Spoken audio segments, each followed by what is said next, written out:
they're going to have those kind of games where they just No don't take question, absolutely. And it's a team that has to experience a lot of firsts, as I've said before.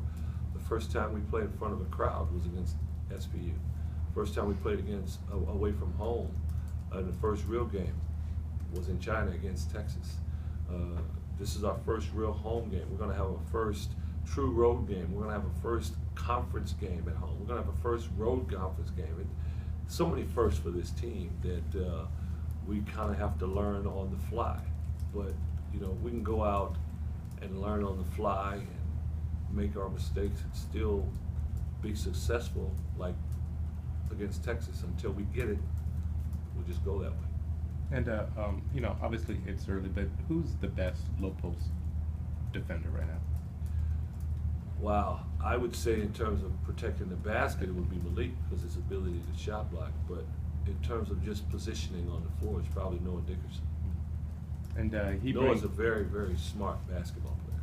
You know, and at this time he brings what, you know, like have you sort of identified his strengths and weaknesses, and like he brings what, right? Well, I've said he's our best low post scorer. He just understands basketball. He made a move we've been talking about as a staff, the first play of the second half, where the play was designed for him to catch the ball and have the defender on the high side, and there's no help, and he catches it and scores it. Well, the defender jumps while the pass is in the air to the side he was supposed to go to. Noah didn't have to think. As soon as he caught the ball, instinctively he felt that and quickly turned to the middle without a dribble. He turns to the middle to be met with Big Wrigley, their 6'11", 270-pound guy. He's right there, and Noah plants and splits the two guys, gets an and one. You can go to all the big man camps you want to go to. You're not going to learn that.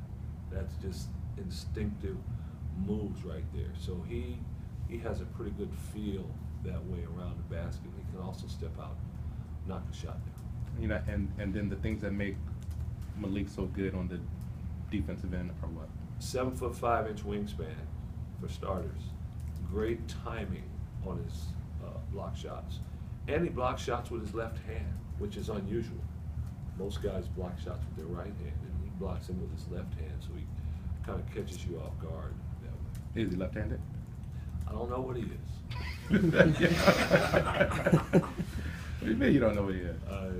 You know, he shoots the ball right-handed, but we're doing these right-handed shots. And, I remember in the summer we were working out, and he took a left-handed jump hook or something, but he just short-armed it. Just one of those things, just short-armed it. I said, Malik is very compliant, very coachable, but I said, you got to get that left hand right. And he looked at me like, what? Like, you know, I'm kind of left-handed anyway.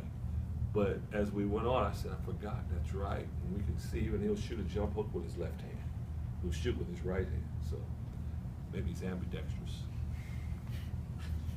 With DeJounte, it looked like when Texas got that 1-point lead late, you guys called a play for him at Cutter and made that basket. Is that kind of the way that you envision him kind of being able to be a streak snapper or a guy that you can get some instant offense from? Well, the beauty of DeJounte, baby boy, is we didn't call that play for him. It's something, it's a read. It's a read. He was being overplayed, so he made a back cut. But no one else has done that yet. But he did it. He made a back cut. And just at the time he was supposed to make that back cut. And Matisse saw him, but Matisse, to me, the beauty of that play is the ball was thrown behind him.